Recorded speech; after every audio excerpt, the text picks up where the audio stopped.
क्या आपने कभी सोचा है कि अगर हमारे शरीर की सारी कोशिकाएं हड़ताल पर चली जाए तो हमारे साथ क्या होगा? इस सिद्धांत पर कई रिसर्च भी हुआ जो कि पूरा प्रूफली करेक्ट था। कोशिका दो तरह का होता है। पहला है प्रोकैरियोटिक, इसके अंदर मौजूद क्रोमोसोम में हमारा वो सारा ब्लूप्रिंट छुपा हुआ है, यानी हमारा वो सारा डीएनए छुपा हुआ है।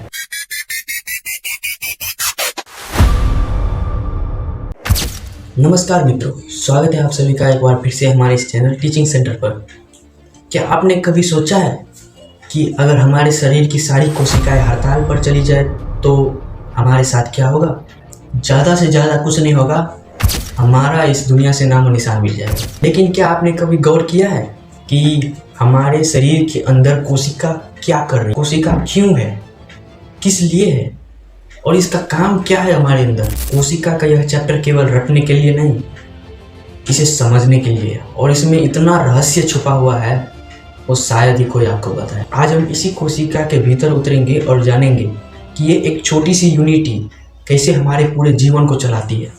तो चलिए इस कोशिका का हम पर्दाफाश करते हैं। यह कहानी शुरू होती है 1665 ईस्वी से, जब रॉबर्ट हुक ने मृत कोशिका का खोज किया था, जो कि एक लाइकेन नाम का एक पौधा का जो होता है ना, कॉपर, उससे किया था। लेकिन आपको शायद अंदाजा नहीं होगा, असली गेम चेंजर थे स्लाइडेन और स्वान, क्योंकि उन्होंने ही बताया था कि जितना भी जीव का शरीर है वो सब कोशिका से बना है। यही सिद्धांत आज चलता आ रहा है। इस सिद्धांत पर कई रिसर्च भी हुआ जो कि पूरा प्रूफली करेक्ट था। अब यहाँ पे एक डीप पॉइंट समझिए। कोशिका दो तरह का होता है। पहला है प्रोकैरियोटिक, जो कि पुराने ज़माने के नोकिया फ़ोन की तरह है, जिसमें ना कोई खास फीचर, ना कुछ, ना स्लाइड इत्यादि कुछ नहीं। लेकिन यूकैरियोटिक जो है वो आजकल के स्मार्टफोन की तरह है, एकदम फास्ट स्लाइड्स और साथ ही में एडवांस फीचर। कोशिका के अंदर एक पूरी फैक्ट्री चल रही है जिसके अंदर कई सारे मशीन्स लगे हुए हैं। तो पहला है कोशिका झिल्ली।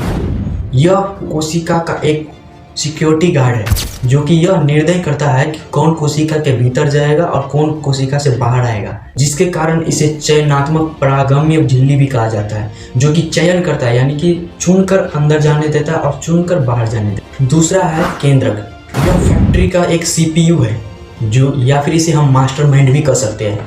इस सीपीयू के अंदर हमारा वो सारा डेटा स्टोर रहता है। इसके अंदर मौजूद क्रोमोसोम में हमारा वो सारा ब्लूप्रिंट छपा हुआ है, यानी हमारा वो सारा डीएनए छुपा हुआ है, जिसके कारण आज हम यहाँ पे खड़े हैं। तीसरा है माइटोकॉन्ड्रिया। यह कोशिका का पावर हाउस है, ऊर्जा गृह। यहीं से हमारा असली गेम शुरू होता है। जब हम खाते हैं तो तोड़ तोड़ कर भोजन को पूरा तोड़ तोड़ कर ग्लूकोज बनाता है, उसको भी वो तोड़ तोड़ कर इतना छोटा कण में बदल देता है जिसे हम एटीपी कहते हैं, एडिनोटाइप टाइफास्फेट, एटीपी।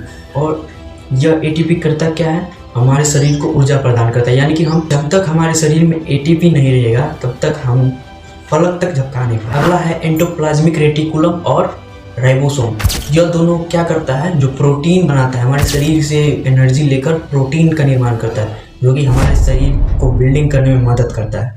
जैसे किसी फैक्ट्री में होता ना, कोई मशीन होता है, जो मान के चलिए कोई मशीन है जो कि बिस्किट बनाता है, उसी प्रकार से ये मशीन है जो कि प्रोटीन बनाता है। अगला है गोल्जी काय। यह एक कुरियर सर्विस वाला है, यानी कि जितना भी फैक्ट्री से मशीन से हो करके सामान जो बनकर आता है उसको वो पैकिंग करके सर्विस करता है। यानी मोटा मोटी मान के चलिए हमारा शरीर एक मशीन है, और इस मशीन के अंदर भी एक कोशिका जो है वो सबसे छोटा इकाई है, वो भी एक मशीन की तरह कार्य करता है। और उस मशीन के अंदर भी कितने सारे मशीन है क्या। लेकिन दोस्तों ये सब तो बात की बात, लेकिन हमारे भीतर ही, कोशिका के भीतर ही एक ब्लास्ट बम्बर रहता है जिसको हम लाइसोसोम नाम से जानते हैं। इसके अंदर एक बहुत ही खतरनाक एंजाइम पाचक होता है। अगर कोशिका पुरानी या फिर कमजोर हो जाती है तो लाइसोसोम क्या करता है? अपने आप को जा करके उसके ऊपर फाड़ लेता है, यानी कि उसके अंदर से जितना भी एंजाइम निकलता है जिससे वो पूरा को जला देता है, यानी कि खा जाता है। इसलिए इसे आत्मघाती थैली भी कहते हैं। सोचिए प्रकृति ने हमें कैसा बनाया है, हमारे अंदर ही एक सेल्फ डिस्ट्रैक्ट बटन भी दे दिया है। बहुत सारे लोगों का क्वेश्चन रहता है कि पैर और हम अलग क्यों हैं? तो पैरों के पास होता है कोशिका भित्ति, हमारे पास तो कोशिका झिल्ली है, जिसके बाद और कोई दूसरा परत नहीं। लेकिन पैरों के पास क्या रहता है? कोशिका झिल्ली के बाद कोशिका भित्ति रहता है, जो कि पेड़ों को चट्टान की तरह मजबूत बनाता है, इतना मजबूत। और उसके अंदर एक प्लास्टिड नाम का भी रहता है। प्लास्टिड क्या करता है, जो सूर्य के प्रकाश को लेकर अपने ऊपर ही पत्तियों में खाना बना लेता है। यानी कि हम दूसरे पर निर्भर रहते हैं, लेकिन वो खुद बनाकर खुद ही खा जाता है। यही कारण है कि पौधों को प्रोड्यूसर और हमें कंज्यूमर बना। तो दोस्तों, चैप्टर कोई सा भी हो, जैसे कोशिका कोई चैप्टर नहीं, यह एक इंजीनियरिंग का कमाल है जो कि हमारे शरीर में पूरा इंजीनियरिंग मशीन फिट। अगर आप चाहते हैं कि अगला वीडियो हम किसी दूसरे टॉपिक पर बताएं तो वो टॉपिक कमेंट करें। और अगर यह वीडियो अच्छा लगा हो तो ज़्यादा से ज़्यादा शेयर करें ताकि दूसरे भी यह जान सके। और हाँ, यह पूरा वीडियो में मैंने बता दिया कि कोशिका चैप्टर में क्या है और क्या क्या हो रहा है। चलिए इससे आगे अगले